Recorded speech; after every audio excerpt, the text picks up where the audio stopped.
Halo, Assalamualaikum warahmatullahi wabarakatuh. Kembali lagi di obrolan santai bersama saya, Sela Femi. Kali ini kita akan membahas tentang pendidikan. Nah, bintang tamu saya yaitu spesial sekali bernama Dominika Primunia. Primunia. Asalnya dari mana ya, Kak? Boleh perkenalan dulu. Dari Sintang Sungai Tebelian. Oh, sekarang nih lagi kuliah atau sekolah gimana? Kuliah Kuliah di? IKIP. Oh, IKIP. Nah, kali ini kita akan membahas tentang pendidikan yang sudah ada di Indonesia ini. Nah, saya mau tanya nih Kak, bagaimana sih pandangan Kakak atau Nia mengenai perkembangan sistem pendidikan di Indonesia ini? Pandangan mengenai perkembangan sistem pendidikan yang di Indonesia seperti mencakup berbagai aspek penting sih pastinya seperti contoh menunjukkan kemajuan sekaligus tantangan yang masih dihadapi seperti kebijakan dan reformasi pendidikan, Iya. di digitalitas dan teknologi, Ya. kualitas guru dan pengajaran. Nah, lalu apa sih Kak tantangan terbesar nih yang harus dihadapi pada saat sistem pendidikan saat ini? Tantangan terbesarnya itu tantangan terbesar yang harus dihadapi adalah sistem pendidikan di Indonesia saat ini Ya. mencakup berbagai aspek penting seperti ketimpangan akses Ya. dan kualitas pendidikan, Ya. kualitas guru dan pengajaran, keterlibatan orang tua dan masyarakat, dan tantangan sosial dan ekonomi. Gimana sih peran teknologi dalam meningkatkan kualitas pendidikan saat ini? Peran teknologi dalam meningkatkan kualitas pendidikan sangat signifikan. Ya. Yang pertama tuh akses informasi dan sumber belajar, artinya memberikan akses berbagai sumber daya pendidikan seperti e-book, Ya. jurnal, video, pembelajaran, dan materi kursus online. Ya. Nah, hal ini sangat luas, memungkinkan sekali bagi siswa dan guru untuk memperluas pengetahuan mereka di luar kurikulum sekolah. Ya. Yang selanjutnya, pembelajaran interaktif seperti aplikasi pembelajaran, permainan edukatif, dan platform e-learning membuat pembelajaran menjadi lebih interaktif dan menarik. Jadi, kegiatan ini dapat meningkatkan motivasi dan keterlibatan siswa. Selanjutnya, pembelajaran jarak jauh. Hal ini memungkinkan untuk menggunakan platform seperti Zoom, Ya. Google Classroom, dan lainnya. Hal ini sangat berguna untuk siswa di daerah terpencil atau dalam situasi yang mendadak dan akhirnya tidak bisa hadir di kelas. Menurutnya nih, apa saja sih keterampilan yang paling penting untuk dipelajari siswa di sekolah? Yang pertama itu keterampilan berkomunikasi, Ya. yaitu keterampilan untuk berbicara, Ya. mendengarkan, dan menulis dengan jelas dan efektif. Oh, iya, iya. Yang kedua, keterampilan kolaborasi, yaitu kemampuan untuk bekerja sama dalam tim, menghargai pendapat orang lain, dan mencapai tujuan bersama. Yang selanjutnya, keterampilan pemecahan masalah, kemampuan untuk mengidentifikasi masalah, menganalisis situasi, dan menemukan solusi yang efektif. Yang selanjutnya, keterampilan kritis, kemampuan untuk mengevaluasi informasi secara kritis, membuat keputusan yang informasinya didukung dengan baik. Yang terakhir, keterampilan manajemen waktu.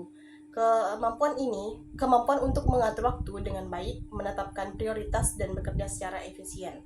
Oh, berarti semua keterampilan yang Kakak sebutkan tuh emang harus dimiliki oleh siswa itu ya? Ya. Oh. Nia, gimana sih cara meningkatkan kualitas pendidikan di daerah terpencil kan susah gitu kan aksesnya dari perkotaan ke pedesaan gitu. Kita harus memberikan pelatihan yang baik dan dukungan untuk guru agar dapat mengajar secara efektif. Yeah. Selebihnya melibatkan orang tua dan masyarakat dalam pendidikan serta mendukung inisiatif lokal untuk meningkatkan kesadaran akan pentingnya pendidikan. Gimana sih cara melibatkan, kan tadi kan ada bilang melibatkan orang tua gitu kan. Nah, gimana cara melibatkan orang tua dan masyarakat dalam proses pendidikan di sekolah? Melibatkan orang tua dan masyarakat dalam proses pendidikan sangat penting untuk menciptakan lingkungan belajar yang mendukung dan memaksimalkan potensi siswa. Melibatkan orang tua juga dalam pengambilan keputusan penting terkait kebijakan sekolah, pengembangan kurikulum, dan perencanaan program-program pendidikan. Komunikasi terbuka antara sekolah dan orang tua yang memudahkan berbagai informasi. Melibatkan orang tua dan masyarakat dalam proses pendidikan tidak hanya meningkatkan dukungan terhadap siswa, tetapi juga membangun hubungan yang kuat antara sekolah dan komunitas, menciptakan lingkungan yang kondusif bagi pertumbuhan dan perkembangan siswa. Menurutnya nih, apa sih yang bisa dilakukan untuk mengurangi kesenjangan pendidikan antara sekolah di perkotaan dan di pedesaan gitu? Untuk mengurangi kesenjangan pendidikan antara sekolah di perkotaan dan di pedesaan, Ya.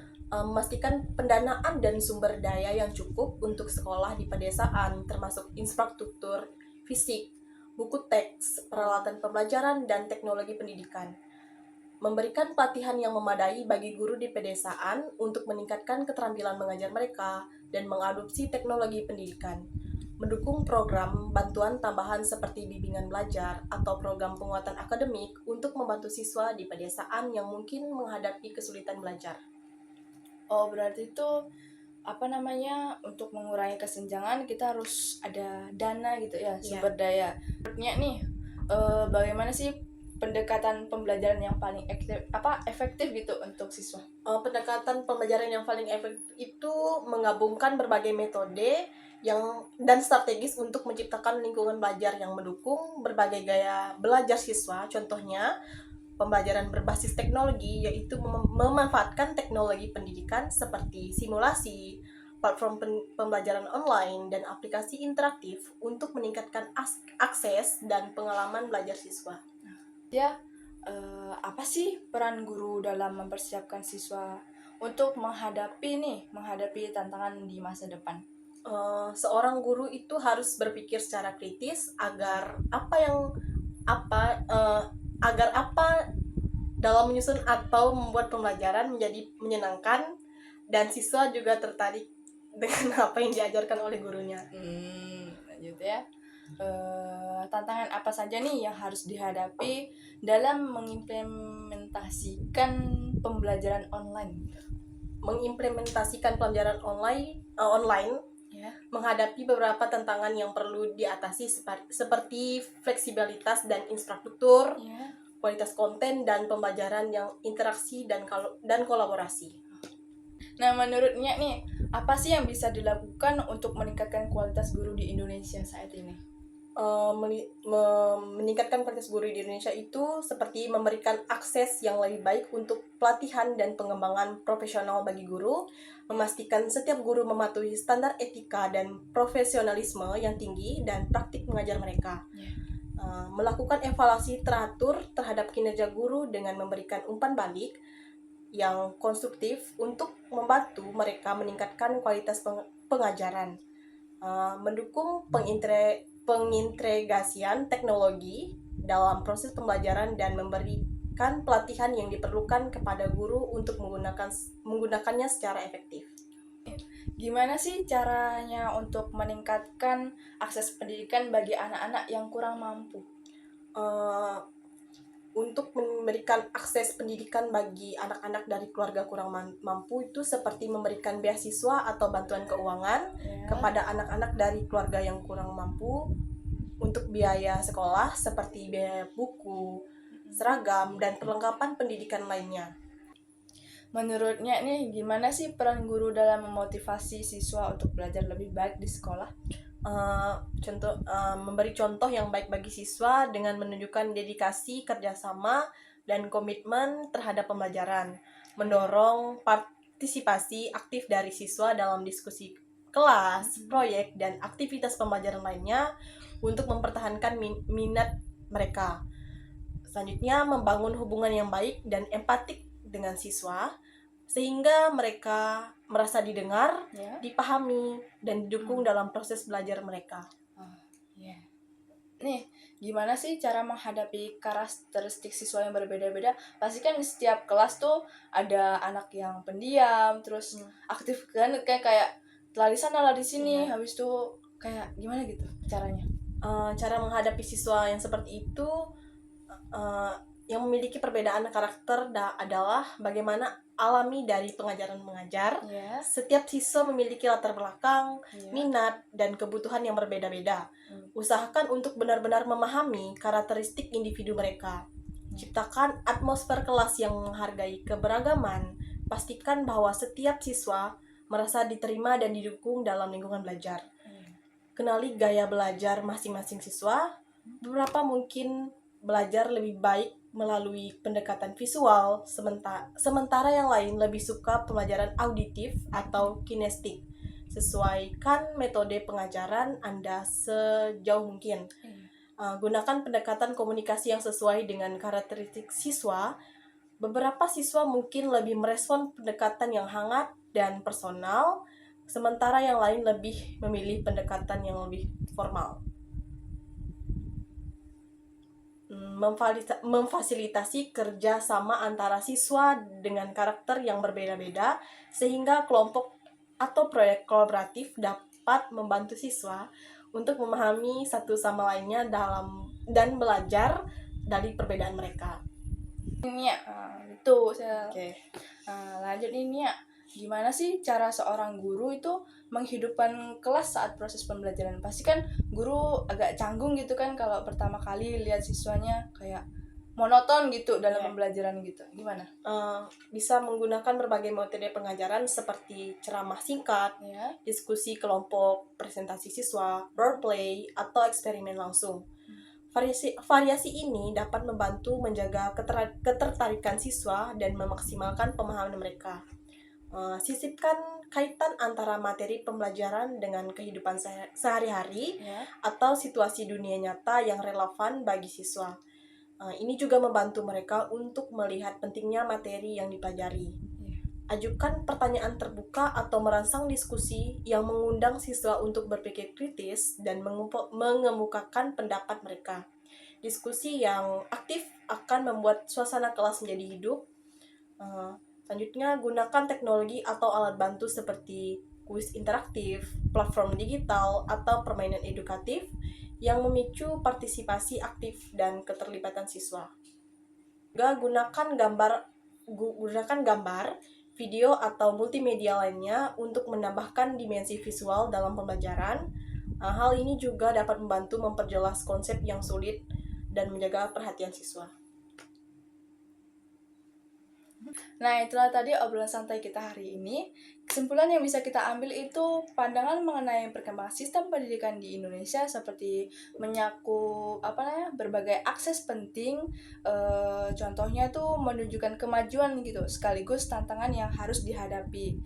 Nah, kita harus memberikan nih pelatihan yang baik, dukungan untuk guru agar dapat mengajar dengan efektif. Nah, selanjutnya tuh kita dapat melibatkan orang tua dan masyarakat dalam pendidikan nih. Karena apa? Karena dapat mendukung inisiatif lokal untuk meningkatkan kesadaran akan pentingnya pendidikan di Indonesia ini. Nah, selanjutnya itu untuk mengurangi kesenjangan pendidikan antara sekolah di perkotaan ataupun di pedesaan. Nah, selanjutnya itu memastikan nih pendanaan dan sumber daya yang cukup untuk sekolah pedesaan termasuk infrastruktur fisik, buku teks, peralatan pembelajaran, dan teknologi pendidikan. Kita juga dapat memberikan pelatihan yang memadai bagi guru di pedesaan untuk meningkatkan keterampilan mengajar mereka dan mengadopsi teknologi pendidikan yang ada di pedesaan. Lanjut, mendukung program bantuan tambahan seperti bimbingan belajar atau program penguatan akademik untuk membantu siswa di pedesaan yang mungkin akan menghadapi kesulitan gitu dalam belajar karena tidak ada akses atau apapun gitu untuk belajar seperti media buku teks ataupun yang lainnya. Lanjut, seorang guru itu harus dapat berpikir secara kritis agar dalam menyusun atau membuat pelajaran nanti menjadi lebih menyenangkan dan siswa itu akan tertarik dengan apa yang diajarkan oleh guru. Jadi tidak hanya monoton gitu saja. Dalam pembelajaran itu harus ada hal-hal yang menarik. Seperti dulu kan zaman dulu guru hanya mengajarkan menggunakan papan tulis ataupun media buku saja kan. Nah, sekarang tuh guru bisa menggunakan media yang lain seperti teknologi. Contohnya media audiovisual, yaitu video yang menarik bisa meningkatkan gitu perkembangan imunitas oleh seorang siswa. Oke, mungkin sampai di sini obrolan santai kita. Jangan lupa tonton video ini dan jangan lupa like, komen, dan subscribe. Sampai jumpa di video selanjutnya. Dadah.